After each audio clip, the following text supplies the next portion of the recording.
merci. Donc, je vais vous présenter quelques résultats du projet de recherche Oracle, donc, qui porte sur l'activité de réglementation des commissions locales de l'eau. Alors en fait, nous sommes deux géographes et un sociologue, donc il n'y a pas de juriste, et à travers finalement l'activité de réglementation, c'est les processus de concertation qui nous intéressent, un peu un prétexte pour entrer dans ces processus et voir comment ils prennent en compte la dimension réglementaire. Avant de commencer, en fait, j'aurais bien aimé savoir, je ne sais pas, par exemple, est-ce qu'il y a des animateurs, est-ce que vous pouvez me faire un petit signe de voilà, ça devrait. D'accord. Et je ne sais pas combien d'entre vous, s'il y en a d'autres qui sont investis dans des commissions locales de l'eau. D'accord, merci.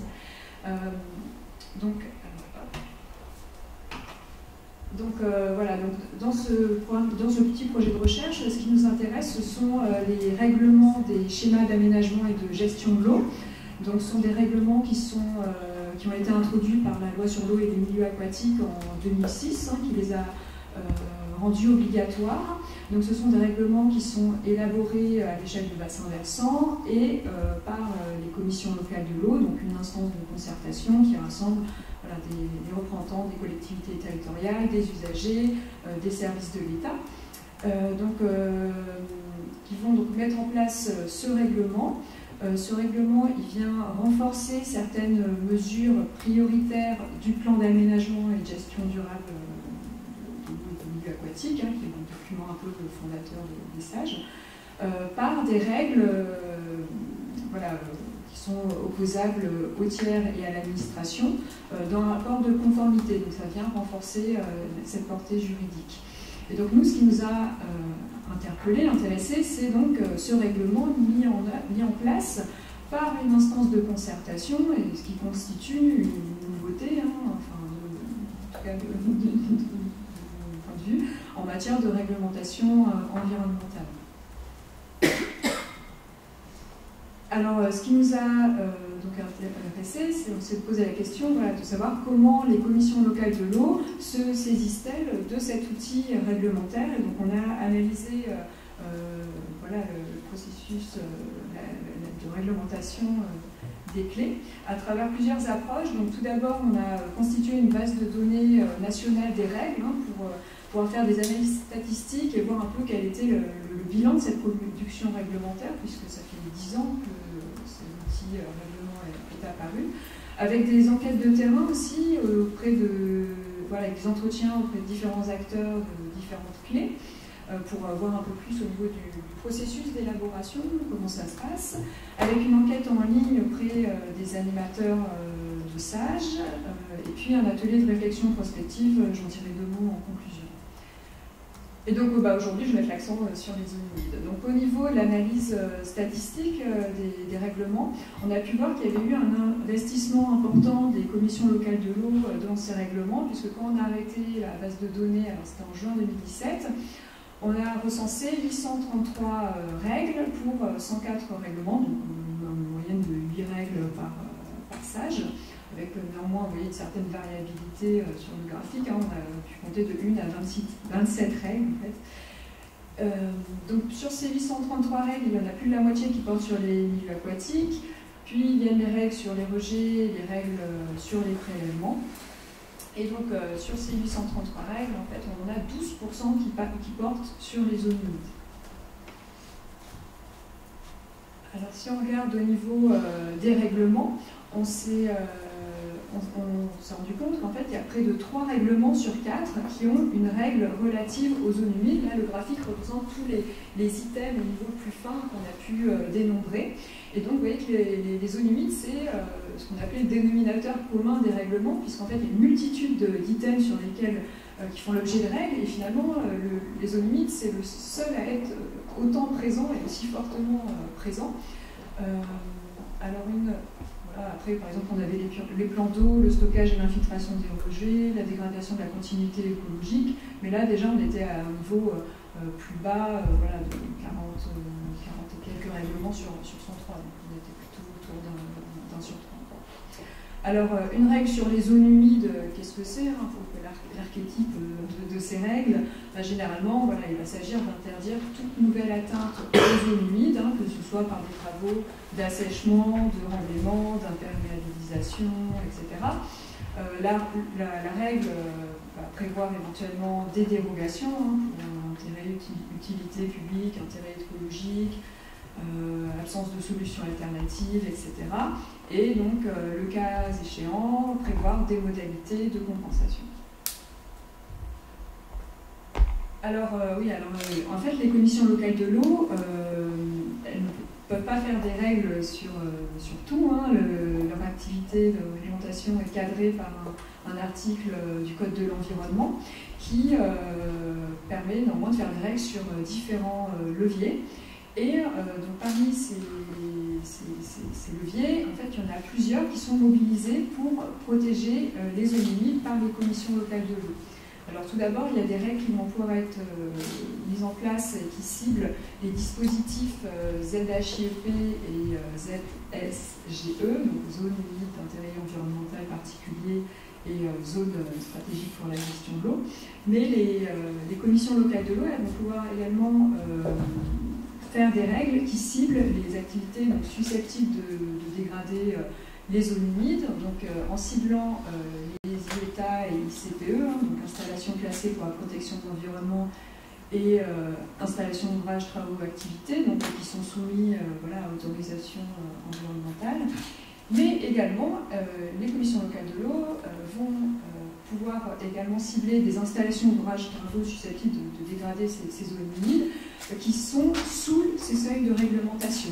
Et si c'est justifié par la présence d'impacts cumulés significatifs, c'est-à-dire que la multiplication de micro-dégradations justifie la mise en place d'une règle.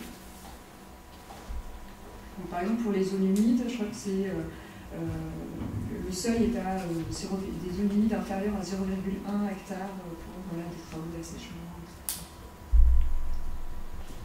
Alors, donc on a vu un peu au niveau quantitatif les zones humides dans les règlements, et donc pour la deuxième partie, je voulais revenir un peu sur les trajectoires d'élaboration d'une règle de protection sur les zones humides. Bon, c'est un peu périlleux comme exercice, puisque en fait, il y a une telle diversité selon les situations territoriales que...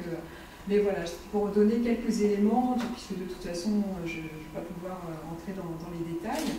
Donc, tout d'abord, et donc pour montrer un peu finalement comment s'articule concertation et réglementation lors de l'élaboration d'une règle de protection des zones humides. Donc, tout d'abord, ça commence avec l'inventaire. C'est vrai que les commissions locales de l'eau ont un rôle très important en termes d'initiateurs d'études et de connaissances. Je vais passer rapidement, j'ai vu que c'était le sujet d'autres présentations, mais finalement, nous, ce qu'on a pu voir, c'est que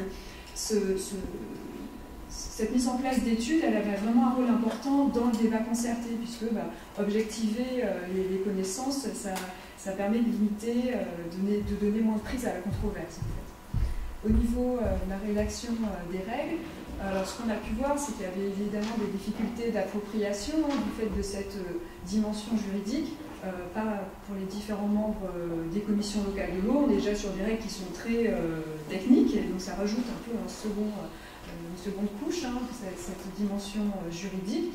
Donc concrètement, généralement, c'est l'animateur ou un comité de rédaction qui vont proposer des rédactions de règles qui seront ensuite discutées en commission locale de l'eau. Ils sont souvent aidés par des cabinets juridiques ou des services juridiques de services de l'État, avec parfois quelques frictions entre les ambitions initiales des clés et aussi la crainte du contentieux, puisqu'il faut verrouiller juridiquement ces règlements. Mais l'enquête qu'on a fait auprès des animateurs en ligne nous a montré que néanmoins pour eux ça restait quelque chose d'indispensable, cet appui juridique. Donc ensuite, la règle est débattue, modifiée, validée ou non, elle peut être rejetée aussi en clé. Donc là, ça peut aller vraiment de la simple validation très rapide à des échanges, des débats ou voire des échanges vifs dans certains cas. Ce qu'on voit bien, c'est là aussi la temporalité longue. On est dans un processus de concertation qui est qui prend du temps que de construire l'adhésion, construire voilà, on est sur un processus de construction de l'adhésion, où parfois on rentre dans des logiques de négociation également. Donc ces négociations elles peuvent porter notamment sur le niveau d'ambition de la règle, et là ça peut être un levier que de se dire finalement on renonce à protéger les zones humides les plus petites pour se concentrer sur les plus grandes. Donc ça peut être également, cette négociation elle peut se faire sur le niveau de contrainte et la portée juridique, notamment voilà, finalement, des fois en renonçant à mettre quelque chose dans le règlement qui a la plus forte portée juridique pour le garder néanmoins dans le plan d'aménagement et de gestion durable. Alors bon, je passe rapidement sur la consultation et l'enquête publique et sur l'arrêté préfectoral d'approbation pour arriver à la mise en œuvre. Donc ce qu'on a pu voir également, alors nous initialement on s'intéressait plutôt à l'élaboration, mais vraiment la mise en œuvre suscitait tellement de questions et puis qui interviennent en amont, qui sont pris en compte, voilà, notamment par les animateurs, parce que ça pose des questions directes. Donc notamment la question de la connaissance et de l'interprétation des règles, puisque évidemment ce ne sont pas les commissions locales de l'eau qui sont en charge de l'application de ces règles, mais voilà, les services de police de l'eau, services d'urbanisme, etc. Donc il y a tout un travail de porter à connaissance des animateurs, de sensibilisation voilà, auprès des DDT, des services d'urbanisme, etc. Et donc se pose la question de la bonne connaissance et aussi de la bonne interprétation de la règle. Alors, notamment voilà, sur un des autres cas d'études qui est le sage bassin ferrifère, donc le périmètre recoupe trois départements différents, et en fait ils se sont rendus compte que la règle sur les zones humides était appliquée de façon différente par les 3 DDT. Donc il y a eu un travail collectif de mise en place d'une note de doctrine pour harmoniser tout ça. Donc voilà, il y a ce travail sur l'interprétation. Et puis donc les animateurs qui nous ont fait aussi remonter que évidemment, une fois à l'apparition du règlement, ils sont parfois confrontés à une certaine frilosité, des services qui sont eux chargés de la mise en œuvre de ces règles. Et donc voilà, il y a un travail pour leur montrer finalement comment le règlement pouvait venir en appui pour les activités. Alors là j'ai mis le service de police de l'eau, puisque finalement les résultats de l'enquête qu'on a faite montraient que dans la majorité des cas, les services de police de l'eau considéraient le règlement comme un appui pour leur travail, puisque le règlement il va pouvoir par exemple permettre de défendre l'interdiction plus facilement, puisqu'il suffit de référer au règlement. Donc oui, ce qui était intéressant aussi de voir pour nous, c'est que le règlement, finalement, il amène encore plus de discussion. Donc c'est pas une finalité en soi, mais voilà, il y a tout un...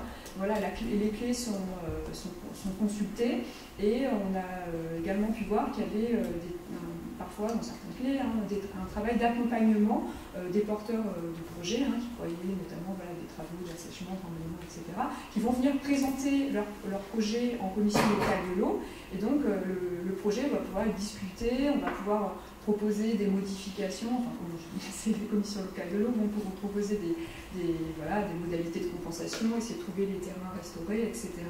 Et donc ça nous a paru aussi intéressant de voir que finalement voilà, le règlement venait comme outil final, mais voilà, enclenché dans une dynamique générale d'accompagnement.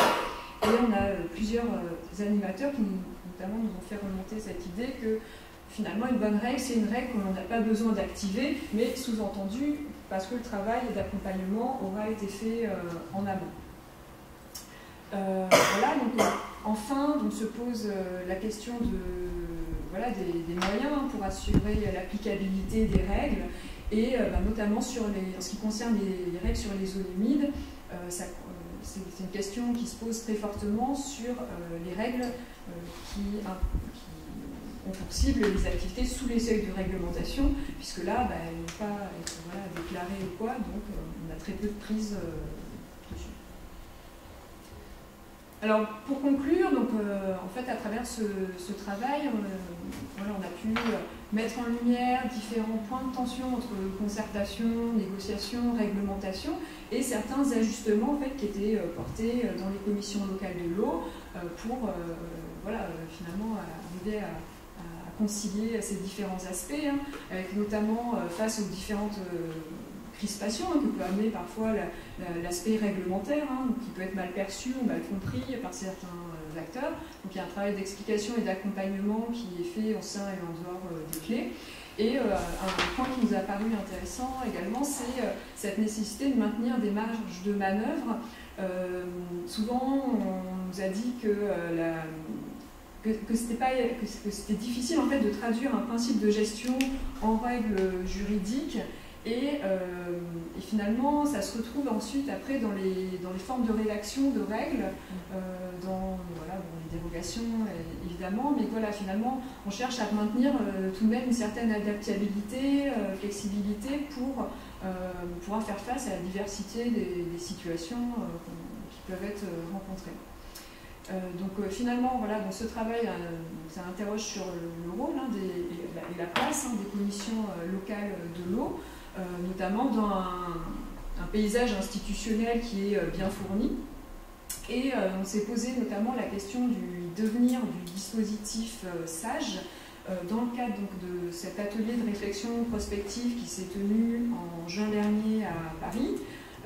Et qui rassemblait donc des chercheurs et des praticiens de gestion territoriale de l'eau, où on a travaillé en petits groupes pour élaborer des ébauches de sages du futur.